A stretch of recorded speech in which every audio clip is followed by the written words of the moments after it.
Good morning students. प्रिय बच्चों, हिंदी में कृतिका पाठ्य पुस्तक के अंतर्गत पाठ 3 साना साना हाथ जोड़ी, जिसकी लेखिका मधु कांकरिया जी हैं, जो कि यात्रा वृत्तांत के रूप में लिखा हुआ है, यात्रा वृत्तांत विधा में लिखा हुआ है। इसी पाठ का काम चल रहा है, जिसमें अभी पिछली क्लास में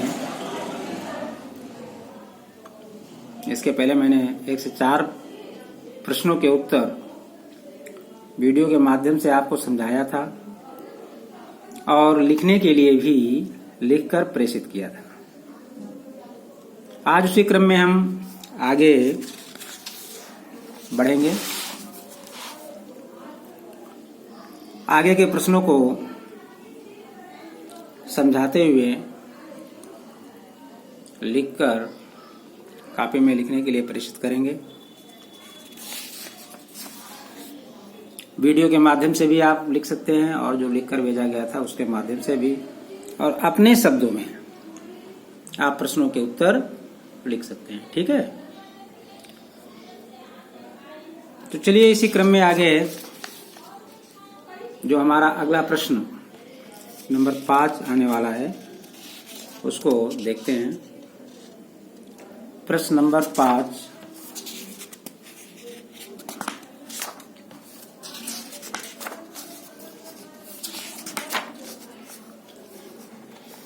एक से 4 तक सभी प्रश्न हो गए थे। प्रश्न नंबर 5 जो हमारा है,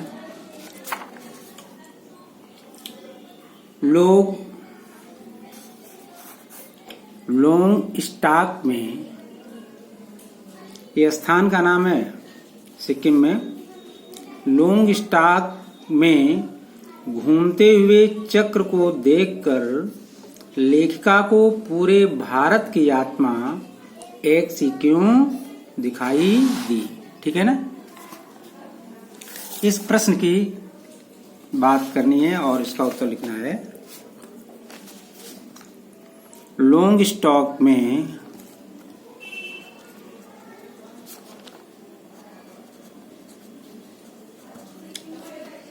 घूमते हुए चक्र को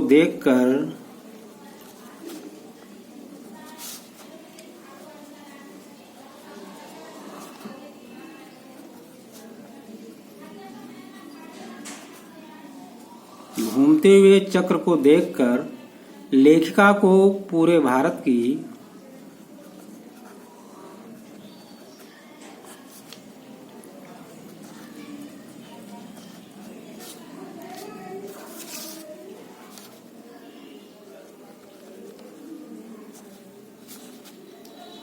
आत्मा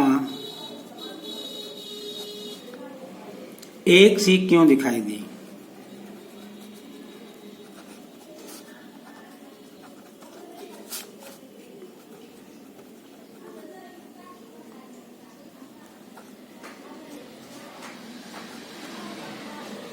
ठीक,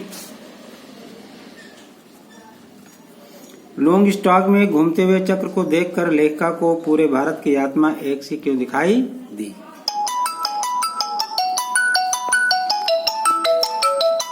इसका उत्तर बच्चों देखिए कि जितेंद्र नार्गे कवि लोंग स्टॉक के बारे में परिचय दे रहा था। उसी रास्ते पर एक कुटिया में घूमता हुआ एक चक्र देखा, जिसके बारे में बताया कि ये क्या है, ये धर्म चक्र है, प्रेयर व्हील।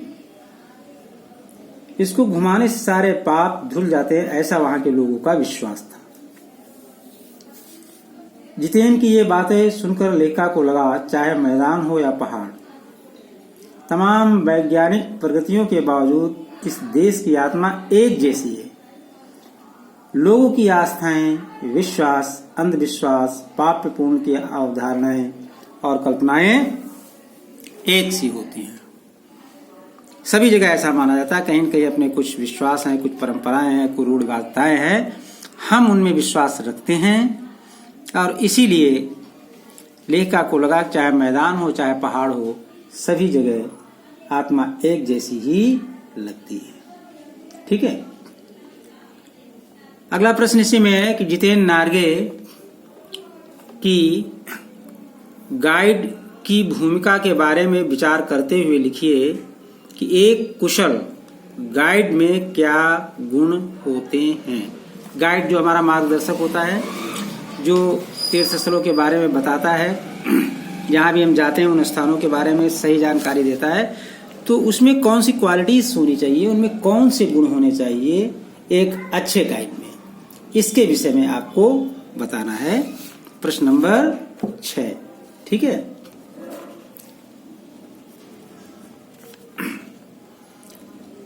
जितेन नार्गे की गाइड की भूमिका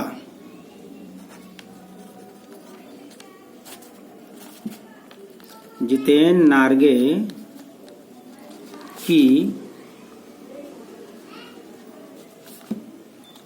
गाइड की भूमिका के बारे में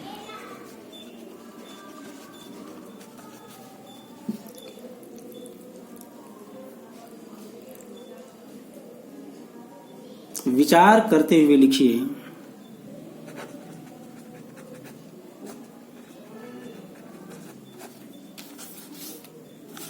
विचार करते हुए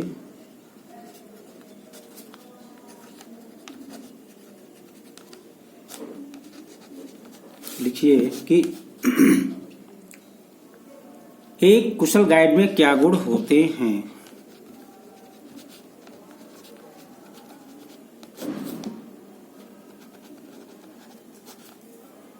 एक कुशल गाइड में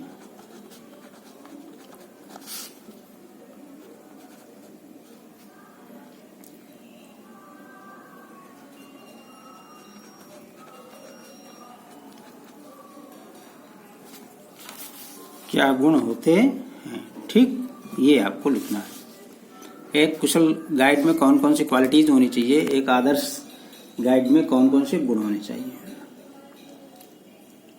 तो देखिए, जितेन नार्गे लेखिका का ड्राइवर कम गाइड था। ड्राइवर तो था ही, जिस गाड़ी से जा रही थी उसका चालक था, लेकिन उसको वहां के बारे में सारी जानकारी थी, इसलिए वो ड्राइवर कम गाइड अधिक लगता था। वहां की सारी जानकारी जो लेखिका को दे रहा था, जगह जगह की, स्थान स्थान की, यहाँ पर क्या प्रसिद्ध है, क्या रीति रिवाज है, क्या यहाँ के विश्वास हैं, कैसी परंपराएं, इन सब के बारे में बता रहा था, कैसे लोग जीवन यापन करते हैं। वो नेपाल से कुछ दिन पहले आया था, जिसे नेपाल और सिक्किम की अच्छी जानकारी थी, सिक्किम की भी और नेपाल की। क्षेत्र से सुपरिचित था, यानी अच्छी तरह परिचित था। वो ड्राइवर के साथ साथ गाइड का कार्य कर रहा था। उसमें प्रायः गाइड के सभी गुण विद्यमान थे जो अपेक्षित होते हैं, जो एक कुशल गाइड में होने चाहिए। ठीक है ना। तो कौन कौन से थे। एक कुशल गाइड में उस स्थान की भौगोलिक, प्राकृतिक, सामाजिक जानकारी होनी चाहिए, और वो नार्गे में सम्यक रूप से थी। गाइड के साथ साथ नार्गे ड्राइवर भी था, अतः कहाँ रुकना है ये निर्णय वो स्वयं ही करने में समर्थ था। उसे कुछ सलाह देने की आवश्यकता नहीं थी। गाइड में सैलानियों को प्रभावित करने की रोचक शैली होनी चाहिए, जो उसमें थी। यानी जिस स्थान को बताया उसके विषय में सैलानी के मन में उत्सुकता उत्पन्न हो, इस तरह की कुशलता होनी चाहिए। वो अपनी वाक्पटुता से लेखिका को प्रभावित करता था। जैसे मैडम, ये धर्म चक्र है, प्रेयर व्हील, इसको घुमाने से सारे पाप धुल जाते हैं। इस तरह की जानकारियां देना और उसके लिए प्रेरित करना। एक सुयोग गाइड क्षेत्र के जनजीवन की गतिविधियों की भी जानकारी रखता है। जहां पर हम घूमने जा रहे हैं वहां के क्षेत्र के लोगों के जनजीवन के विषय में जानकारी रखना। ठीक है। और संवेदनशील भी होता है। वह पर्यटकों में इतना घुल मिल जाता है कि स्वयं गाने के साथ नाच उठता है और सैलानी भी नाच उठते हैं। इस तरह आत्मीय संबंध बना लेता है। अगला गुण देखते हैं, कुशल गाइड वाक्पटु होता है, बातचीत करने में कुशल। वो अपनी वाक्पटुता से पर्यटन स्थलों के प्रति जिज्ञासा बनाए रखता है। पताकाओं के बारे में महत्वपूर्ण जानकारी देकर नार्गे उस स्थान के महत्व को बढ़ा देता है। ये सारी इस तरह की जानकारी वो देता रहता है, ठीक है ना। तो ये सारे गुण उसके अंदर विद्यमान थे। गाइड सैलानियों को प्रभावित करने की रोचक शैली, एक सुयोग्य गाइड वहां के लोगों की गतिविधियों की भी जानकारी रखता है और संवेदनशील भी होता है, वाक्पटु होता है ना। ये सारी उसके अंदर जो है गुण विद्यमान थे। चलिए इसी क्रम में अगला प्रश्न देखते हैं, प्रश्न नंबर 7। इस यात्रा वृत्तांत में लेखिका ने हिमालय के जिन जिन रूपों का चित्र खींचा है उन्हें अपने शब्दों में लिखिए। इस बच्चों आपने जब पाठ को पढ़ा है तो आपने देखा है कि हिमालय के जिन जिन रूपों को, जिन जिन क्षेत्रों को लेखिका ने देखा और अपने मन मस्तिष्क में अंकित कर उसका वर्णन किया है, तो उसके बारे में आपको बताना है। प्रश्न नंबर 8 है। प्रश्न नंबर 7,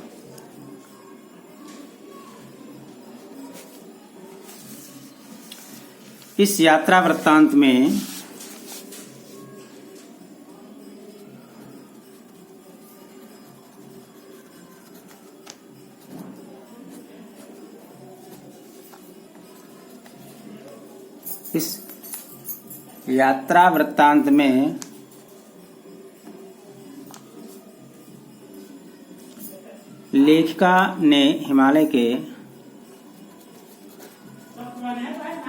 लेखिका ने हिमालय के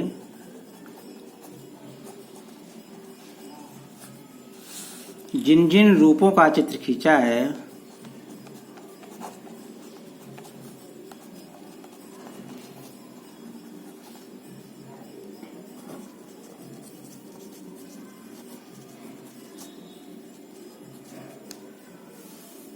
उन्हें अपने शब्दों में लिखिए।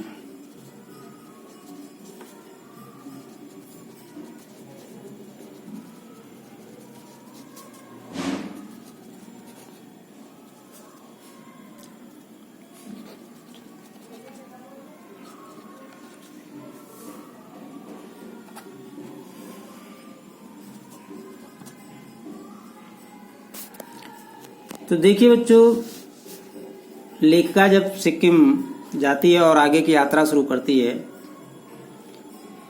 तो लेखिका बालकनी से हिमालय की तीसरी सबसे बड़ी चोटी कंचनजंगा के दर्शन करना चाहती थी, किंतु हल्के बादलों से आसमान घिरा होने के कारण कंचनजंगा नहीं देख सकी। बच्चों आप जानते होंगे ना, आपने तो भूगोल में पढ़ा होगा सामाजिक विषय में, कि हिमालय की सबसे ऊंची चोटी कौन है। ये कह लें या ऐसा भी कह सकते हैं कि विश्व की सर्वोच्च चोटी कौन सी है। तो आप जानते हैं माउंट एवरेस्ट हिमालय में ही है, ठीक है। कंचनजंगा, धौलागिरी, केटू गॉडविन, ये सभी इसी की चोटियां हैं। तो लेखिका बालकनी से हिमालय की तीसरी सबसे बड़ी चोटी कंचनजंगा के दर्शन करना चाहती थी, किंतु हल्के बादलों से आसमान घिरा होने के कारण कंचनजंगा नहीं देख सकी। आकाश में बादल थे जिसके कारण नहीं दिखाई पड़ी। हिमालय में बहुत जल्दी से पर्वतीय क्षेत्रों में देखते हैं कि बादल आते हैं और बारिश भी करने लगते हैं। आगे बढ़ने पर हिमालय बड़ा होते होते विशाल काय होने लगा, विशाल रूप धारण करने लगा। भीम काय पर्वतों के बीच से निकलते हुए ऐसा लगता था कि किसी सघन हरियाली वाली गुफा के बीच हम हिचकोले खाते निकल रहे हैं जब गाड़ी चल रही थी। लेखिका कभी पर्वतों के शिखरों को देखती तो कभी ऊपर से दूध की धार की तरह झरझर गिरते हुए जलप्रपातों को, झरनों को देखती, कभी नीचे चिकने चिकने गुलाबी पत्थरों के बीच इठलाकर बहती चांदी की तरह कौन मारती बनी ठनी तिस्ता नदी को देखती। तिस्ता नदी उधर बहती है। उसने खूब ऊंचाई से पूरे वेग के साथ ऊपर शिखरों से भी शिखर से गिरते फेन उगलता झरना देखा है। ऊपर से गिरते हुए झरना, जब पानी गिरता तो फेना जैसा उठता है। इस तरह से सुंदर सुंदर इन स्थानों को देखा। वहां पर हिमालय के इन स्थानों को उसने जो अपने मस्तिष्क पर जो है अंकित किया है और उन्हीं का चित्र खींचा है। और उस जो झरने को देखा था उसका नाम क्या था? जिसका नाम था सेवन सिस्टर्स वाटरफॉल। रात के गहराते अंधेरे में ऐसा लगता था कि हिमालय ने काला कंबल ओढ़ लिया है। रात में पर्वतीय क्षेत्र वो काला लगता था, दिखाई पड़ता था। तो ऐसा लगता था मानो उसने ब्लैक ब्लैंकेट्स, काला कंबल ओढ़ रखा हो। ठीक है ना। तो अपनी इस यात्रा वृत्तांत में लेखा ने हिमालय के इन्हीं रूपों का चित्र खींचा है जो अभी आपको बताएंगे। इन्हें आप अपने शब्दों में लिख सकते हैं। मैं कई बार कह रहा हूं, आप पाठ को पढ़ें, ध्यान से उन चीजों को देखें, समझें कि किसके बारे में बात हो रही, प्रश्न किस विषय में पूछा जा रहा है, और उसी से संबंधित प्रश्न के उत्तर को हम अपने शब्दों में अंकित कर सकते हैं। ठीक है। आइए इसी क्रम में अब हम अगला प्रश्न लेते हैं। अगला हमारा प्रश्न नंबर है 8। प्रकृति के, है ना, ठीक है ना, उस अनंत और विराट रूप को देखकर किसकी बात हो रही है बच्चों? अनंत के उस, देख रहे हैं आप प्रश्न नंबर 8 को। प्रकृति के उस अनंत और विराट स्वरूप को देखकर किसके अनंत और विराट स्वरूप की बात यहां पर हो रही है? सभी समझते हैं हिमालय की बात हो रही है। लेखिका को कैसी अनुभूति हुई, लेखिका को कैसा लगा उस विशाल अनंत विराट रूप स्वरूप वाले हिमालय को देख करके लेखिका के मन में कैसी अनुभूति हुई, कैसा लगा, इसके संबंध में आपको लिखना है। ठीक है। प्रश्न नंबर हमारा 8 है। ठीक।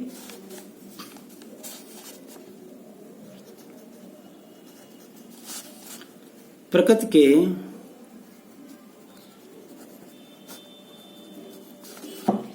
उस अनंत और विराट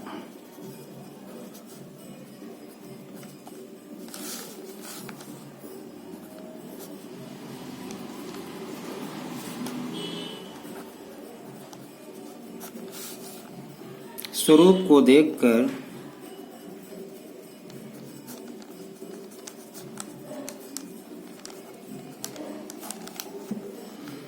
लेखिका को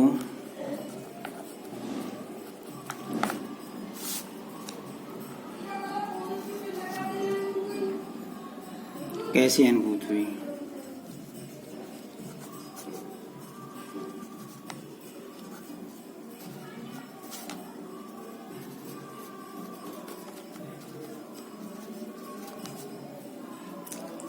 प्रकृति के उस अनंत और विराट स्वरूप को देखकर लेखिका को कैसी अनुभूति हुई? तो देखिए बच्चों, जब लेखिका हिमालय में, सिक्किम में हिमालय के दर्शन कर रही थी, आगे बढ़ी गंगटोक की ओर और वहां से आगे की ओर, तो प्रकृति के उस अनंत और विराट स्वरूप को देखकर एकदम मौन हो गई।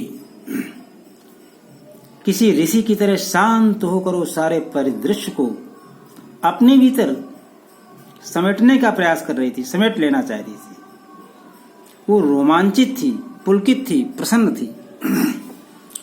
यही कारण है कि हमारे देश के जो ऋषि मुनि हैं हिमालय की कंदराओं में, गुफाओं में परम शांति की प्राप्ति के लिए जाते हैं, है ना। क्योंकि वहां पर पहुंचने मात्र से ही एकदम मौन हो गई कवित्री लेखिका, किसी ऋषि की तरह शांत हो गई और शांत होकर सारे परिदृश्य को अपने भीतर समेट लेना चाहती थी। इस प्रकार से वो रोमांचित थी और पुलकित थी। ठीक है। उसे आदिम युग की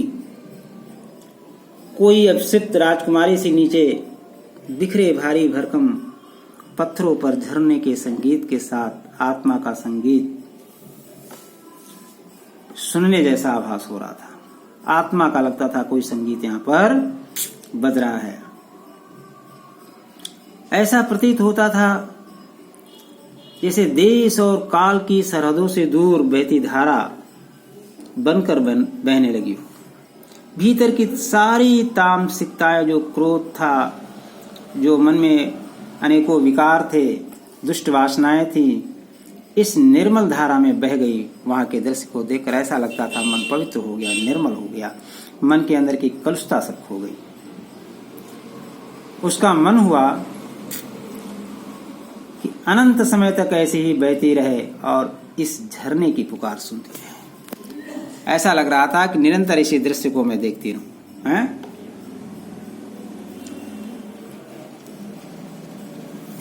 तो ये स्थिति हो गई थी लेखिका की। वह हिमालय को देख करके, उसके प्राकृतिक सौंदर्य को, अनंत विराट स्वरूप को देख करके मन बिल्कुल शांत हो गया था। ऐसा लगता था मन की समस्त कलुषित भावनाएं ये बहते हुए झरनों और सुंदर जल के साथ बह गई हूँ। मन बिल्कुल निर्मल हो गया। ऐसा लगता था कि इसे मैं बस देखते ही रहूं, देखते रहूं, इसकी आवाज, इसकी पुकार को सुनती ही रहूं।